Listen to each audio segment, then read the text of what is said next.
Wagtymyz boş geçirmeliler. Hazreti Mansura Ammar diýip bir Hudaý Taalaň dogusy geçipdir ey musulmanlar.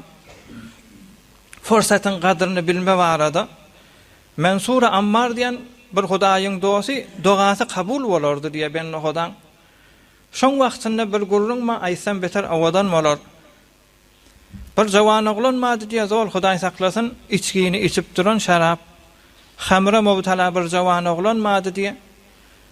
Şoň bir hademy bolmaly guly eline berdesi, şoňa puljaz beripdir. Awşam dostlarymyz bilen üýşek biz bigici içýän gijämiz şoň ýanynda bir noqullyýan ýalak, çigit diýen ýalak, aňyr ber şoň ýanyna agza salar ýalak bir açyk bazara sarıp iý beripdir. 4 dirhem de eline pul beripdir. Şonda ýolda Hazreti Mansura Ammar kan Hudaýyň söýer bendeler bilen oturan bazaryň kenaryna bir sadaja ýerde, bagyň kölgesinde.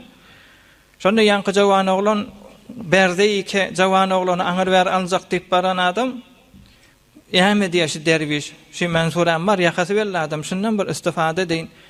O benne Hudaýda keramet edip Hazreti Mansura Ammar diýipdir, kimiň eline 4 dirhem pul var, kim bana 4 dirhem pul berjek, men şoň mugabelinde 4 kabul bolan doga edeýin şoň hakyna diýdi diýe. Doganyny boýnalaýyn, dogan kabul boljagyna boýnalaýyn şoňa şo 4 dirhem bana bersin, men şoň mugabelinde doga edeýin. Ýanky berdi, şymat forsat diýdi diýe. Berdi diýe Hazreti Mansura Ammaryň eline. Hazreti Mansur diýipdir, näme dogaňma? Onu evvelki dogamşy, ey Hudaý Taalaň söýen bendesi, men azat bolaýyn, esir bolup gezip durmaýyn berde bolup, deslapky etjek dogan şo bolsun. O dogany edipdir. Ikilenji dogaň näme? Ikilenji dogam Hudaý Taala men arwabym zol araq içip beren, şarap içip beren, Hudaý Taala şoňa hidayet bersin, tawfiqi hidayet nesip bolsun, tawbe etsin şo diýipdir. 2. Üçüncüsü men elimdäki pul amanat ýöne sadaka beripdin. Sadaka berende 10 barabar bolup gelýär. Hudaý Taala maňa da şu 4 dirhemiň ewazyny 10 barabaryny maňa bersin diýip üçüncü dogaşy. O dogany edipdir. Dördüncü doga näme diýende? Ey Mansura Ammar, Hudaýyň dogusy, Hudaý Taala saňa we maňa we bu oturan jawan oglanlara we men arwabyma dünyada we ahiretde rahmetin siňdirsin diýipdir. Şu dogany edip sonra da gidipdir. Sonra eli boş var ya da bazardan zat aljak adam gelip arwabyna aýdanna Hudaý Taalaň hidayet etjegi, dogan kabul boljagy.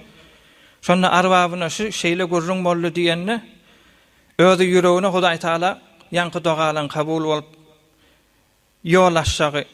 Evvelki eden dogasa kabul boldy, azat sen diýipdir. İkilenci dogasy da tawba nesip etsin şo telekazada agzyna alypdy, tawba nesip etsin nidi. Men şumal Allah bilen gasam bolsun, şuma tawba etdim, inne aragşak derlipdir. Üçüncüsü diýipdir, sen 4 dirhem sadaka berdin, Hudaý Taala 10 barabar etjek diýdi. O yo 100 barabar etsin, 400 dirhem sana berýän diýipdir. Dördüncüsü men elimden gelmeýär diýipdir. Dördüncüsü o Hudaýyň öz etjek işi, Hudaý Taalaň öz fe'li, git Allah ýaryn bolsun diýipdir. Şonda şu güýjede ýanky jawan oglan özü bir elinden pul alyp bolýan adam dädi diýe, agzallaryny beter betbaht adam, beter bahyl adam.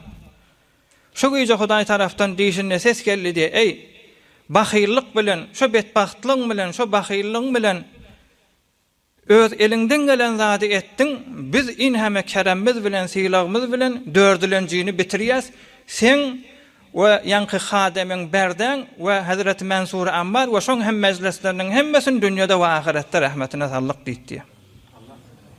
Näme zat şeý musulmanlar forsatdan istifade edipdir. Biz şeýle forsatlardan istifade etmeli, erejawaň için ne gezip